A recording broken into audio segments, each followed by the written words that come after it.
ठंड में गरीब अनाथ बहनों का गाजर का अचार। पानी तो एकदम बर्फ है, हाथ भी नहीं चल रहा। गरीब तुलसी ठंड में ठिठुरती हुई बर्तन मांज रही होती है। उसका एक ध्यान बर्तनों पर तो एक ध्यान उसकी तीनों गरीब बेटियों पर बटा था, जो कड़ाके की उस ठंड में झोपड़ी में बैठे उसका इंतजार कर रही थी। तभी 8 साल की मोनी ने भूख से कहा, दीदी माँ कब आएगी? मुझे बहुत भूख लगी है और ठंड भी लगी है। मोनी मेरी बहन, थोड़ी देर और इंतजार कर ले, माँ बस आती ही होंगी। तुलसी की तीनों बेटियां उसका इंतजार कर रही होती हैं। वहीं दूसरी तरफ वो दुख उठाकर अमीरों के घर बर्तन मांज रही थी। तभी वसुंधरा उसके आगे और भी गंदे बर्तनों का ढेर पटक कर कहती है, तुलसी ये सारे बर्तन भी मांज कर जाना। और ये क्या, तूने अभी तक पहले के बर्तन नहीं मांजे? इतने धीरे हाथ चलाएगी तो कैसे काम चलेगा? मेम साहब, आज मेरी तबीयत ठीक नहीं है। लेकिन अमीरों के मन में कहाँ दया होती है। बर्तन मांज कर तुलसी पैसे मांगती है।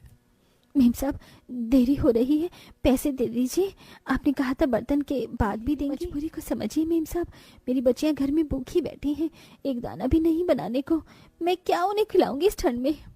कह दिया ना, अब चल जा, मेरा दिमाग मत खा। तुलसी दुखी मन से घर लौट आई। घर में थोड़े से गेहूं के सिवा कुछ भी नहीं था। वो हाथ चक्की पर गेहूं पीसकर रोटी बनाने लगती है।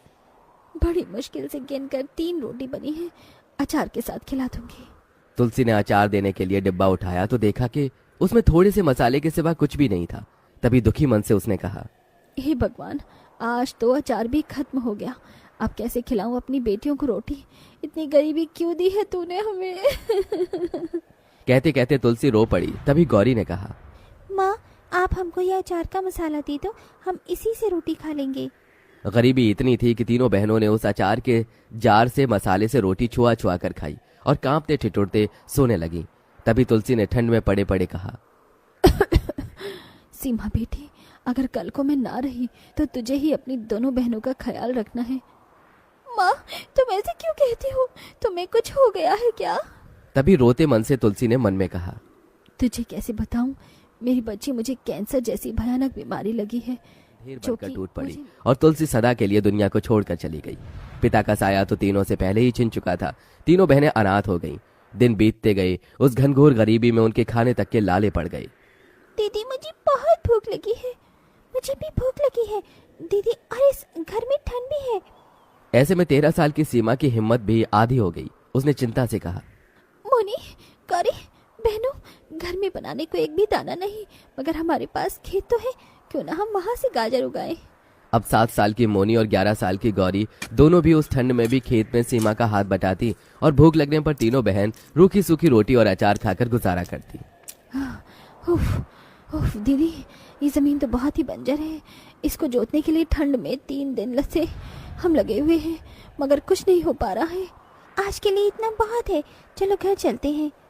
तीनों हाथ पांव से कोड़े घर आ जाती हैं। अरे पानी तो है ही नहीं, लेकिन मैं पानी लेकर आती हूँ। ये कहकर सीमा उस भयंकर ठंड में कमर में घड़ा लिए पानी भरने नदी पर आती है। ठंड इतनी थी कि हर ओर घना कुहासा छाया था। तभी नदी से अपना दुख जताते हुए उसने रोकर कहा, हे नदी, तुम कितना पुण्य कमाती हो, प्यासे को पानी देती हो, और अगर मैं तो अपनी बहनों की भूख भी नहीं मिटा पा रही हूँ। लोगों ने इस नदी को कितना गंदा कर दिया, किसी को तो इसे साफ करना होगा। ये कहकर सीमा भयंकर ठंड में नदी में से कचरा चूमती है। तभी नदी की देवी उसे दर्शन देती हैं। सीमा हाथ जोड़कर कहती है, हे देवी, आप कौन हैं? मैं गंगा हूँ। तुमने सच कहा, मैं लोगों की प्यास मिटाती हूँ, मुझे साफ किया है, इसीलिए अब मेरा ये पहला जल मैं तुम्हें देती हूँ। इसे ले जाकर अपने बंजर खेत में बो देना, और फिर देखना उसमें जादुई लाल गाजर उगेंगी। आपका धन्यवाद देवी गंगा। पानी ले जाकर सीमा अपने खेत में छींटे देती है और अगले दिन जब खेत पर जाकर देखती है तो पूरी जमीन जादुई लाल ताजा गाजर से भरी होती है, जिसे देख तीनों अनाथ बहनें बहुत खुश होती हैं। देखो दीदी, हमारी जमीन पर कितनी सारी जादुई लाल लाल गाजर उगे हैं, मगर इतनी सारी गाजर का हम करेंगे क्या? तभी एकदम से सीमा को अपनी माँ का अचार बनाना याद आता है। क्यों ना हम तीनों बहनें इस जादुई लाल गाजर का अचार बनाकर बेचें। वैसे भी ठंड के मौसम में लोग सबसे ज्यादा पराठे खाते हैं, और पराठों पर तो अचार ही चलता है। हाँ दीदी, ये अच्छा है। फिर तीनों बहनें खेत से उन जादुई गाजरों को तोड़कर घर ले आती हैं और अचार बनाना शुरू करती हैं। गौरी, मोनी, तुम दोनों गाजर काटो, मैं अचार का मसाला बनाती हूँ। ठीक है दीदी।